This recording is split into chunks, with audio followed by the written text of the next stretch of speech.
Hey, welcome everyone to the Y channel. Today, Apple has released a new watch series and Apple iPhone series. Let's take a look at how they are different from last year.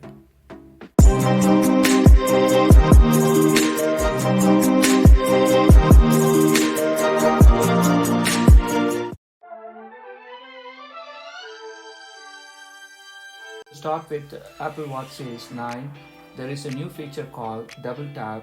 It's a new gesture for manipulating watch without touching its screen.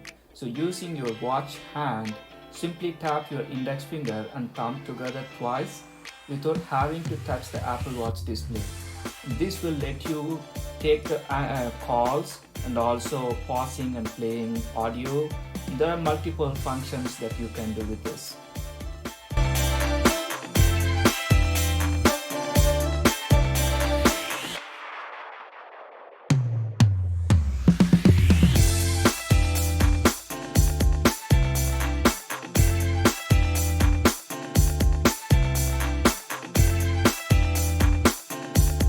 The Apple Watch Series 9 also comes with a lot of other new features such as fast charging, new cycle features as part of the fitness, and also the crash detection, which will let the SOS contact to be notified in case of any crash. And also it comes with a 2000 nits brightness, which is absolutely insane because it is absolutely twice as the previous series. Now let's look at the Ultra 2, a second generation from the previous version Ultra, which also has the new double tap gesture, which is the same as the Watch 9 series.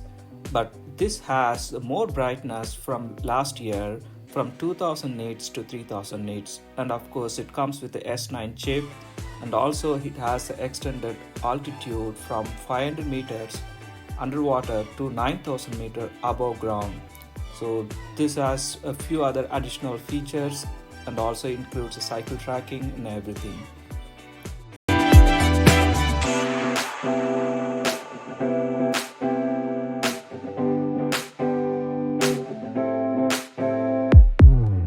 So the price is the same as the previous generation model.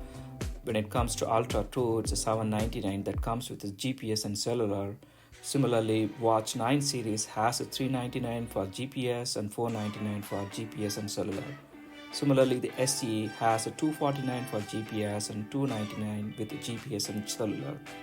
So my final opinion is Watch Series 9 is worth upgrading with whatever the previous version you may have with the Series 8 and Series 7, because this has a lot of new features including the double tap and other stuff, versus Ultra 2 probably not worth upgrading if you already hold the previous generation Ultra, because it has a very minor changes, and also it doesn't come with a new black body color that was rumored to be released. So just the same Ultra watch with a few minor changes, so I wouldn't recommend unless you have a pressing reason to upgrade to Ultra 2. Versus SE is always worth upgrading with the new features that has come with. So I'll go with Series 9 and SE upgrade. So here comes iPhone 15 and 15 Plus. To start with, the iPhone 15 and 15 Plus comes with the 5 different colors: pink, yellow, green, blue and black. So what are the major new features? The first thing is the dynamic island that appears to be the same incarnation that was introduced in iPhone 14 Pro and Pro Max in 2022. It is essentially a secondary display that can be used to view media playback, sports scores, ride share status, and including a flight status and everything.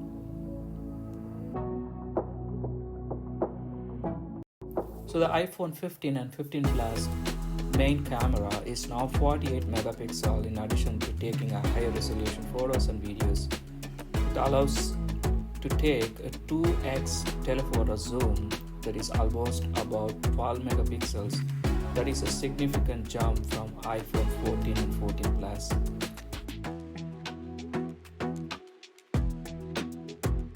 So under the hood, the chip is A16 Bionic, which is usually comes from the previous Pro model, iPhone 14 Pro and Pro Max. And also this comes with a new features including 5G and satellite connectivity for emergencies.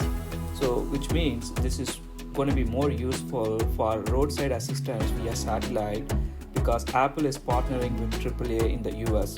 So you get a 2-year free service using a satellite to call for a roadside assistance.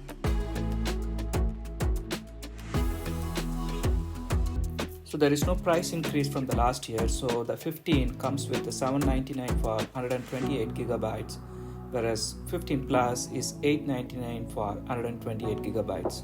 Overall, 15 seems like a large leap than the last year iPhone 14. So thanks to the dynamic island, a sharper camera, USB-C charging with a new design, I would say this is definitely worth upgrading to 15 and 15 Plus if you hold iPhone 13 or iPhone 14 or any other previous models.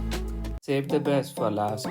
Yes, it is iPhone 15 Pro and Pro Max are the biggest changes that we see in this year iPhone series.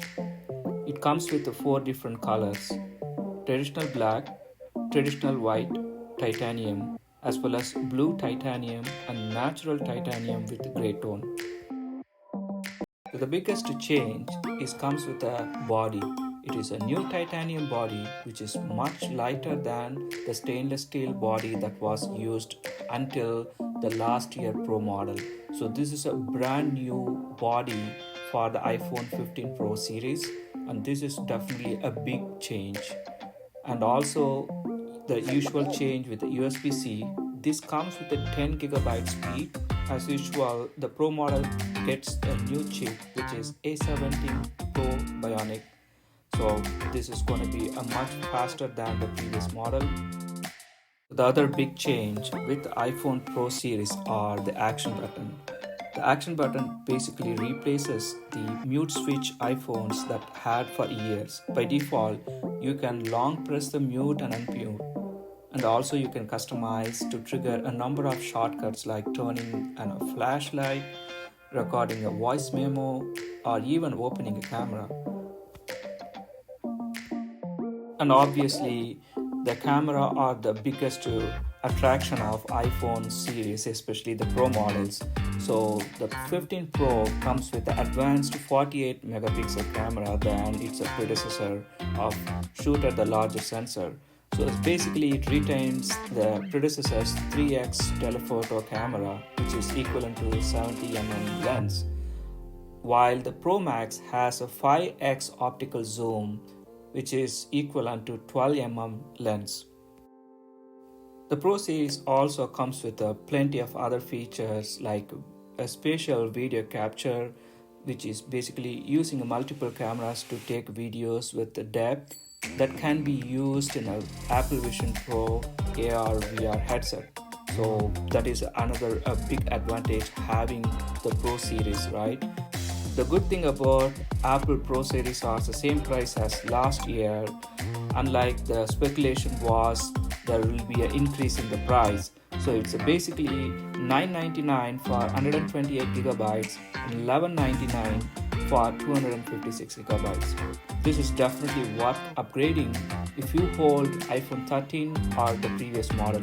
If you hold iPhone 14 Pro Max, unless you really want to make use of the action button, there is no major difference other than maybe you gain some weight difference because of the stainless steel body versus titanium body. Otherwise, it's overall not a big change, but still worth upgrading to 15 and 15 Pro Max if you hold either 13 or the older version. Hey, thanks everyone for watching this video. If you like, hit the like button and subscribe to my channel. I have more iPhone series content coming up, including cases review.